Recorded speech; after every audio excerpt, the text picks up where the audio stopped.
In this situation, suppose that my class is going to organize an event to raise funds to help students who have financial difficulties, and there are three possible options, including a school concert, an outdoor market, and a marathon race. I believe that a marathon race would be the best choice for several reasons.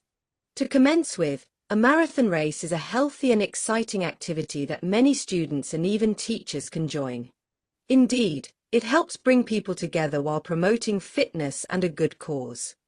Moreover, it is easy to collect donations from participants or sponsors. In other words, people can pay to join the race or give money to support the event. In contrast, a school concert is not a perfect option because it needs a lot of preparation, such as sound systems, performances, and tickets. Similarly, I think that an outdoor market should not be chosen because it requires many things to sell and more organization. All in all, based on the above ideas, I suppose that a marathon race would be the best solution in this situation.